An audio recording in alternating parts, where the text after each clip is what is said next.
बुलेटिनमध्ये पुन्हा एकदा स्वागत। माजी आमदार रवींद्र धंगेकर यांच्याकडून पंजा काही सुटेना असंच दिसतंय।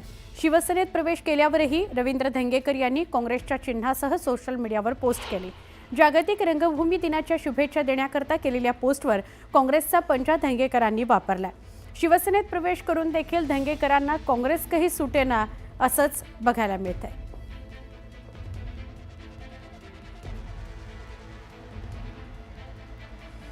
खरं तर अशी सगळी पब्लिसिटीची कामं ही ठरवून दिलेल्या काही व्यक्तींना दिली जातात, पण त्यांच्याकडून म्हणजे शिवसेनेत आपण प्रवेश केल्यानंतर जर धंगेकर आणि त्यांच्या टीमकडून हे त्या व्यक्तीला दिलं गेलं नसेल तर हा बॅनर बनवताना, या शुभेच्छा बनवताना हात काँग्रेसचाच आलेला आहे।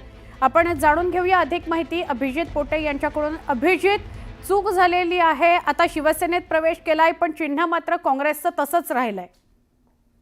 नक्कीच आपण पाहतो की पुण्याचे जे काँग्रेसचे माजी आमदार आहेत रवींद्र धंगेकर त्यांनी सोशल मीडियावरती एक पोस्ट करताना मोठी चूक केलेली पाहायला मिळते। खरं तर गेल्या काही दिवसापूर्वी रवींद्र धंगेकर यांनी शिवसेनेत एकनाथ शिंदे यांच्या शिवसेनेत जो आहे तो प्रवेश केला होता।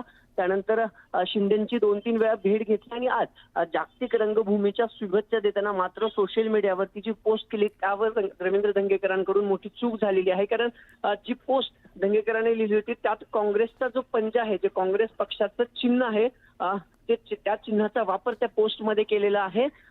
खरं तर आता ही पोस्ट सोशल मीडियावर मोठ्या प्रमाणात व्हायरल होते। नेमकी शिवसेनेत प्रवेश केल्यानंतर देखील त्यांच्या टीमकडून ही चूक कशी काय होऊ शकते किंवा रवींद्र धंगेकरांकडून ही चूक कशी काय होऊ शकते आणि सोशल मीडियावरती ज्यावेळेस सगळ्या पोस्ट व्हायरल झाल्या त्यावेळेस मात्र रवींद्र धंगेकर यांच्याकडून ही चूक सुधारण्यात आलेली आहे आणि जे काँग्रेसचा हात पंजा असलेलं पोस्टर धंगेकरांनी टाकलं होतं ते चेंज करून त्याच्यावरती शिवसेनेचा धनुष्यबाण असलेलं चिन्ह जे आहे ते आता टाकण्यात आलेलं आहे। पण 20 मिनिटाच्या कालावधीपर्यंत ही धंगेकरांची पोस्ट जी आहे ते जुन्या पक्षाच्या चिन्हावरून ती सोशल मीडियावर मोठ्या प्रमाणात व्हायरल झालेली आहे।